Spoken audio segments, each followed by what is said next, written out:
all set here. Oh, you ready? I don't see any red light. Where's the red light? Can you give me a red light? You want a red light? What kind of rinky-dink outfit are we running here?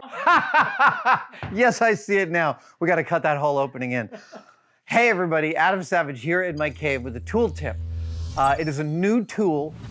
It is new to me in the cave, even though I've been using tools like this for decades. But I'm going to start to talk about that tool by talking about this. This is obviously a jigsaw. You should have one of these. If you are a maker of things and you want to take things and make them smaller in precise ways, jigsaw is an absolutely imperative tool. I have issues with jigsaws.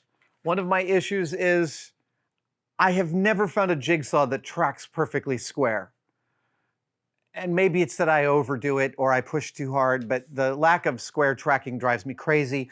I use jigsaws all the time, but they're tricky to use well. Even though they're a completely intrinsic tool and I've been using them for almost 40 years, you gotta creep up on them carefully. But I don't know why I'm going off so long on this. Okay, I'm gonna move on. This is called a reciprocating saw, and it's called that because the blade goes in and out.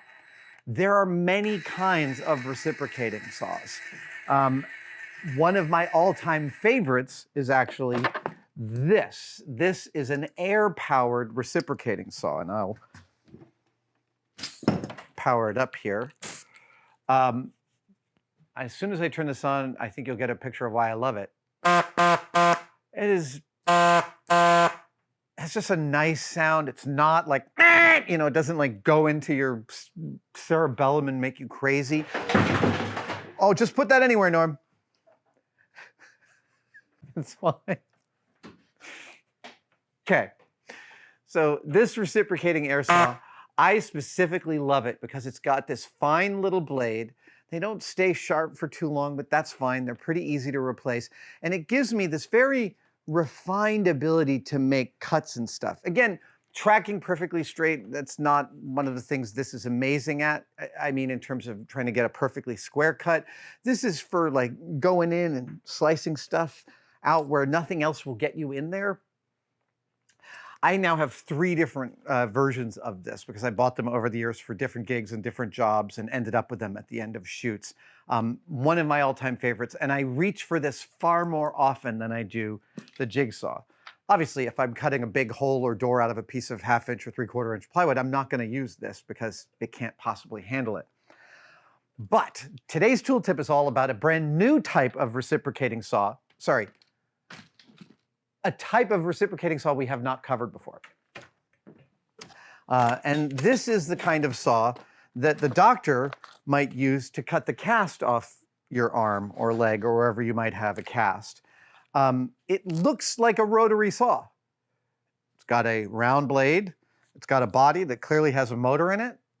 This looks like a rotary saw. So I'm going to power it up and do a little demonstration here. Let's see. Yep. Okay, and look close up at this blade. The teeth look fairly beefy. They're sharp, and their sharpness is exemplified by what it can do to these 2 layers of 9-ounce fiberglass cloth.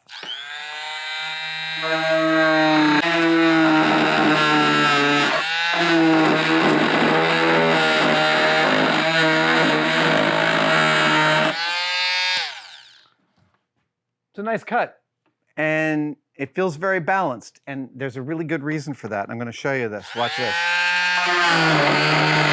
All right, cuts through the fiberglass, but not through me. Okay, that's because this blade isn't spinning. It is simply reciprocating back and forth. It is vibrating. So this will cut through something hard, but because its vibration is within a certain bandwidth, and I don't know the math, but clearly it's within a bandwidth that doesn't go through flesh, but will go through fiberglass. That is freaking cool. It's cooler than just being something that won't cut through you when the doctor has to remove your cast. What is really lovely about it is the spinning of a blade is often the kind of bias that causes your tool to run out of its cut or to bind. And that's when stuff can go through you. The fact that this blade reciprocates means I can have a much greater sensitivity as I'm cutting through something like fiberglass with a blade like this than I would through a rotary cutoff tool, for instance, which I would be terrified to use on something. I have done that if I needed to, but this allows me to do it with a much greater sensitivity, much less dust, and no chance of injury to me. That is a really amazing thing for a tool that looks as scary as this. I want to try and show you this thing not moving, but we're having trouble with the SlowMo, so I'm actually going to draw on the blade. I'm going to draw just a big black arrow. So with that black arrow, hopefully we'll get to see a cut and see that it's not moving.